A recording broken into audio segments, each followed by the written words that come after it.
மாறன் சீரியல்ல நாளைக்கு என்ன நடக்குதுன்னு பார்க்கலாம். அவங்க எபிசோட் வேற லெவல்ல மாஸா இருந்துச்சுன்னே சொல்லலாம். வியூஸே வந்து பெருசா போ மாட்டேங்குது. நீங்க பார்க்குற எல்லாரும் வந்து லைக் பண்ணிட்டு பார்த்தீங்கன்னா, எனக்கும் கொஞ்சம் பேச வந்து மோட்டிவேட்டா இருக்கும்.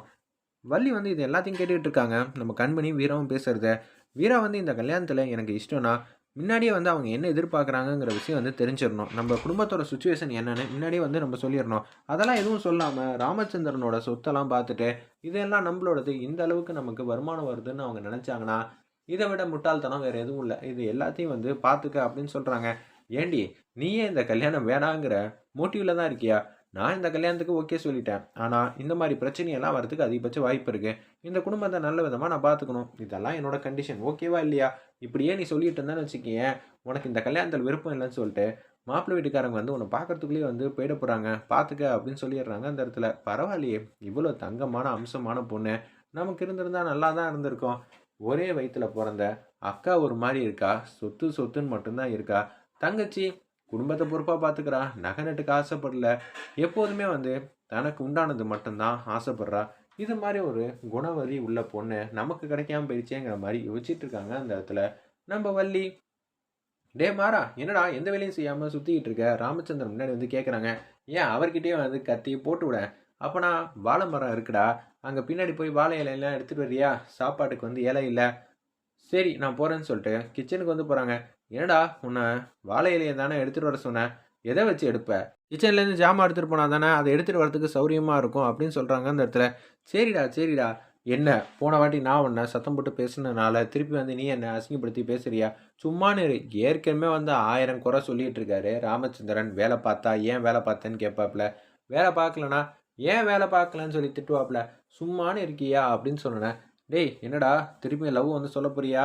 அந்த சோக கதைய கேட்கலாம் எனக்கு ஆள் இல்லடா. என் பொண்ணோட நிச்சயதார்த்தம் இங்க நடக்கப் போகுது. நான் ஜாம் ஜாம் பண்ணணும்." எந்த பொண்ணோட நிச்சயதார்த்தத்துக்கு வந்து இப்படி குதிக்கிறாங்க? ஒண்ணும் புரியலையே. வீராவ தான் தான் பொண்ணுங்கிறாங்களோ? என்னடா இது? வள்ளிக்கு வந்த சத்திய சோதனை. வீராவ தான் பொண்ணுங்கிற அளவுக்கு வந்து யோசிக்கிறாங்க அந்த இடத்துல வள்ளி. இது எல்லாத்தையும் தூரத்துல இருந்து நம்ம ராமச்சந்திரன் வந்து பார்க்குற மாரி காட்டுறாங்க அந்த இடத்துல. ஒரு பக்கம் மாப்பிள்ளை வீட்டுக்காரங்க எல்லாம் வந்துடுறாங்க. பொண்ணு இன்னும் காணுமே அப்படின்னு சொல்லி மாப்பிள்ளை வந்து ஆர்வமா பார்த்துட்டு இருக்காங்க. "மாப்பிள்ளை தம்பி அவசரப்படாதீங்க, பொண்ணு வந்துருங்கிற மாரி கூட்டத்துல இருக்கிற ஒரு ஆள் சொன்னோனே, எல்லாரும் வந்து சிரிக்க ஆரம்பிச்சுடுறாங்க. வீரா வந்துடுறாங்க அந்த இடத்துல. வீரா வந்து கேஷுவலா வந்து உட்கார்ந்துட்டு இருக்காங்க. அப்பன்னு பார்த்து வீரா கிட்ட கண் ஜாடையிலேயே வந்து பேசுறாங்க. நம்ம மாறன் அந்த இடத்துல, "நீ என்ன விரும்புவேன்னு நெனச்சேன். ஆனா இது எல்லாம் பொய்யாகும்னு நான் நெனச்சு கூட பார்க்கல. கனவுல கூட நடக்காத விஷயம் எல்லாம் இப்ப நெஜத்துல நடக்குதுன்னு சந்தோஷப்படுறதா? இல்ல நீ என்னை விட்டு நிரந்தரமா போறேன்னு நெனச்சு வருத்தப்படுறதா?" அப்படின்னு சொல்லி வேதனையோட வந்து பார்த்துக்கிட்டு இருக்காங்க அந்த இடத்துல நம்ம மாறன். "எங்க பொண்ணு தங்கமான பொண்ணுங்க. இது மாரி பொண்ணெல்லாம் அவங்க வீட்டுக்கு மருமகளா ஆகணும்னா, ரொம்பயே குடுத்து வச்சிருக்கணுங்கிற மாரி அந்த இடத்துல சந்தோஷமா பேசுறாங்க. மாப்பிள்ளை வந்து இப்பயே தாலி கட்ட சொன்னா கூட, எல்லாம் சந்தோஷமா தான் வந்து தாலி கட்டுவாங்க. "ஐயா, இப்போ இன்னும் ஒரு 10 நாள்ல வந்து முகூர்த்த டேட் வந்திருக்கு. அன்னைக்கே கல்யாணத்த வச்சுக்கலாமா?" அப்படின்னு சொல்லிடுறாங்க அந்த இடத்துல. அந்த குருக்களு, "இன்னும் 10 நாளா? எப்படிம்மா 10 நாளு?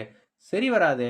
நல்ல காரியத்த 4, 5 பேர் சேர்த்து வந்து செஞ்சா டக்குனு முடிஞ்சிருமே!" அப்படின்னு சொல்லும்போது, "மண்டபம்லாம் பிடிக்கிறதெல்லாம் ரொம்பவே கஷ்டமா இருக்குமே. 10 நாள்ல பத்திரிக்கை அடிச்சு, எல்லா வேலையும் செய்றதெல்லாம் ரொம்பவே கஷ்டங்கிற மாரி தான் யோசிக்கிறாங்க." இதே மாரி தான் நம்ம ஜெயலட்சுமி வந்து திங்க் பண்றாங்க. "அப்பா பார்த்துக்கலான்னு" அந்த இடத்துல ராகுல் வந்து சொன்னனால, அப்படியே ஓகேங்கிறாங்க. "தம்பி யாருங்கிற மாரி கேட்குறாங்க அந்த இடத்துல. நம்ம ராகுல பார்த்து மாப்பிள்ளை வீட்டுக்காரங்க. அப்பன்னு பார்த்து, "இவன் தான் எனக்கு அப்புறம் ஆளினாள்." கடைய வந்து லெஃப்ட் அண்ட் ரைட் வந்து பூந்து விளையாண்டு, இப்ப நான் இந்த இடத்துல கவலையே இல்லாம இருக்கேன். ராகவனோட பங்கு ரொம்பவே அதிகங்கிற மாரி சந்தோஷமா வந்து பேசுறாங்க. "இது யாரு கடைசி தம்பி?" கார்த்திய பார்த்து கேட்குறாங்க. "இவன் வெளிநாட்டிலேருந்து படிச்சவன். அவன் தனிப்பட்ட முறையில தான் பெரிய லெவல்ல வந்து பிசினஸ் பண்ணணும்னு ஆசைப்பட்டுட்டு இருக்கான். சரின்னு சொல்லிட்டேன். அதுக்கு எல்லா ஃபார்மாலிட்டீஸும் பண்ணிட்டு இருக்கான்." "இந்த தம்பி யாரு?" அப்படின்னு சொல்லி மாறன பார்த்தோன்னே, எதுவுமே சொல்லாம அந்த இடத்துல பார்த்தோன்னே, லைட்டா வந்து என்னது வேலை வெட்டி இல்லாம வெட்டியா இருக்காரு போல இருக்குன்னு அவங்க எல்லாம் நினைச்சிட்டு இருக்கிறப்ப, கண்மணி வந்து தூக்கி நிப்பாட்டுறாங்க நம்ம மாறன. "நீங்க வேற, ராகவனுக்கு அடுத்தது எல்லாமே அந்த கடையில ஏ டூ இசட் தெரியும்னா, அது இவரோட கண்ட்ரோல்ல தான் நடக்கும். சில இடத்துல சுவிட்ச் போட்டா லைட் எரியாதுன்னா பார்த்துக்கங்களேன். நான் சொல்றது வேலைய. ஆனா மாறன் நினைச்சானா, அந்த மாரி கஷ்டமான இடத்துல கூட சூப்பரா வந்து வேலை செஞ்சு அப்டேட்டா வந்து வச்சிருப்பாப்ல. இப்ப என்ன மெட்டீரியல் வருதுன்னு பணக்கார வீட்டு பையன்லாம் செக்கே பண்ண மாட்டாங்க. ஆனா என்ன வருது, என்ன போகுதுங்கிற லிஸ்ட் கொண்டு எல்லாமே வந்து தெரியும். பரவாயில்லையே தம்பி! அப்பன்னா நீங்க தான் ஆல் இன் ஆல்ன்னு சொல்லுங்கங்கிற மாரி எல்லாரும் பெருமிதமா நெனைக்கிறாங்க. அப்பன்னு பார்த்து ராமச்சந்திரன் வந்து மனசுல நெனைக்கிறாங்க. இவனுக்கு எல்லாரோட சப்போர்ட் இருந்துச்சு. வீராவோட சப்போர்ட் இன்க்ளூடிங் சேர்த்து. இப்ப நீயும் இந்த லிஸ்ட்ல வந்துட்டியா? நான் என்ன சொல்றதுன்னே தெரியலங்கிற மாரி தான் ராமச்சந்திரன் வந்து யோசிக்கிறாங்க அந்த இடத்துல. ஒரு பக்கம் சரிங்க. கல்யாணத்த இன்னும் 10 நாள்லயே வச்சிரலான்னு எல்லாரோட சம்மதத்தையும் வந்து கேட்டுட்டு வைக்கலான்னு இருக்கிறப்ப, தட்ட மாத்தலான்னு இருக்காங்க. நிறுத்துங்கன்னு சொல்லி வீரா வந்து மாசா வந்து தடுக்குறாங்க. இத பார்த்தோன்னே வந்து சந்தோஷப்படுறாங்க அந்த இடத்துல. நம்ப மாறன், "எப்படி இருந்தாலும் இந்த கல்யாணத்த நிப்பாட்ட தான் போறா போல இருக்கே! சர்ப்ரைஸ் மேல சர்ப்ரைஸ் வச்சிருக்கா" அப்படின்னு சொல்லி மாறன் வந்து லைட்டா சந்தோஷப்படுறாங்க. வள்ளி வந்து ஆரம்பத்திலேயே நோட் பண்றாங்க. நம்ம மாறனையும் பார்க்குறாங்க, வீராவையும் பார்க்குறாங்க. என்னது 2 பேரும் வந்து ஒருத்தர் ஒருத்தர் பார்த்துட்டு இருக்க மாரி தெரியுது.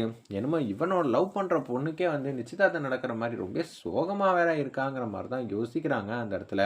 நம்ப வள்ளி, "நான் ஒரு விஷயத்த சொல்லணும். எனக்கு இந்த கல்யாணத்துல முழு சம்மதம்." "இத தான் சொல்லிட்டியே வீரா! இப்ப எதுக்கு இதெல்லாம் பேசுற? சொல்ல வேண்டிய நேரத்துல சொல்லணும்ல." "எனக்கு நகை நட்டுன்னு எதுவுமே இல்ல. காதுல போட்டிருக்கிற தோட தவிர்த்துட்டு எல்லாமே வந்து ராமச்சந்திரன் ஐயாவோட தான். எங்களுக்கும் இந்த வீட்டுக்கும் சொந்தங்கிற பேர்ல வந்து சம்மந்தம் இருக்கு. ஆனா பணங்காசுங்கிற பேர்ல வந்து எந்த விதத்திலயும் சம்மந்தம் இல்ல. இவ்ளோ பெரிய வீட்ல வந்து சம்மந்தம் பண்றோம்ன்னு சொல்லிட்டு, நீங்க என்கிட்ட ஏகப்பட்டதெல்லாம் எதிர்பார்த்தீங்கன்னா, ஒண்ணுமே நடக்காது. பணம், காசு, காரு இதெல்லாம் கேட்டீங்கன்னா. ஆனா உங்க வீட்டுக்கு என்னால பெஸ்ட்டான மருமகளா கண்டிப்பா என்னால இருக்க முடியுங்கிற மாரி அதிரடியா வந்து பேசுறாங்க நம்ம வீரா. இதுக்கெல்லாம் ஓகேன்னு சொன்னீங்கன்னா, பரவால்ல. இன்னும் என்னோட கண்டிஷன்லாம் முடிக்கல. எங்க அம்மாவெல்லாம் அப்படியே விட்டுட்டுலாம் வர முடியாது. இன்னமும் வந்து என் வீட்ல கடன்லாம் இருக்கு. கண்மணிக்கு இப்ப தானே கல்யாணம் பண்ணோம். அதுக்கான கடனு நான் தான் பார்த்துக்கிட்டு இருக்கேன். எங்க அம்மா, தங்கச்சி படிப்பு செலவு, வீட்டு செலவு எல்லாத்தையும் நான் தான் பார்க்கணும். இது எல்லாம் உங்களுக்கு ஓகேன்னு சொன்னீங்கன்னா, நான் உங்க வீட்டுக்கு வரதுல எனக்கு எந்த விதத்திலயும் துளி கூட பிரச்சனை இல்லங்கிற மாரி அதிரடியா சொல்லிடுறாங்க. "என்னம்மா இது? இதெல்லாம் சொல்லணுமா? உன் குடும்பத்த நான் பார்த்துக்க மாட்டேனா? உங்க அன்பே எனக்கு போதும் சார்." அப்படின்னு சொல்லி சபையில வந்து எல்லாரோட மனசுலயும் வந்து கவர்ற மாரி சூப்பரா பேசுறாங்க அந்த இடத்துல. வீராவ பத்தி ஆல்ரெடி வெளியில விசாரிச்சோம். விசாரிச்ச மாரி தான், இப்ப வீராவோட குணத்த பத்தி நாங்க எல்லாம் தெரிஞ்சுக்கிட்டோம். இதெல்லாம் தெரிஞ்சுக்கிட்டதுக்கு அப்புறம் தானே எங்களுக்கு வீராவே பிடிச்சிருந்துச்சு அப்படின்னு சொல்லும்போது, டக்கு டக்குன்னு மாலைய மாத்துறாங்க.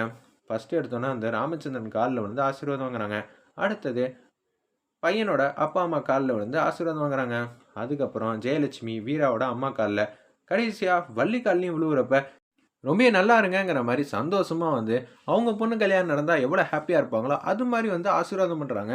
இத கேட்டோனே வந்து, சுத்தி இருக்கிறவங்க எல்லாருக்கும் வந்து மூக்கு மேல விரல வைக்கிறாங்க. என்னடா இது இப்படியெல்லாம் ஆசீர்வாதம் பண்றாங்க.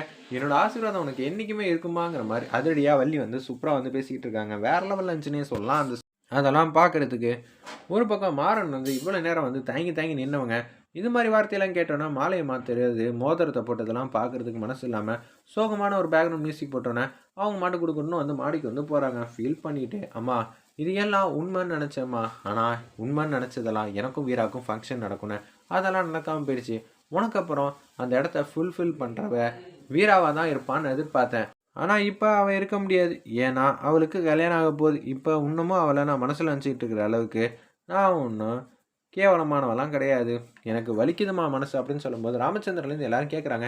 "என்னடி நீ மாட்டும் மாப்பிள்ளை வீட்டுக்காரங்க போனதுக்கப்புறம் தான் கேட்குறாங்க.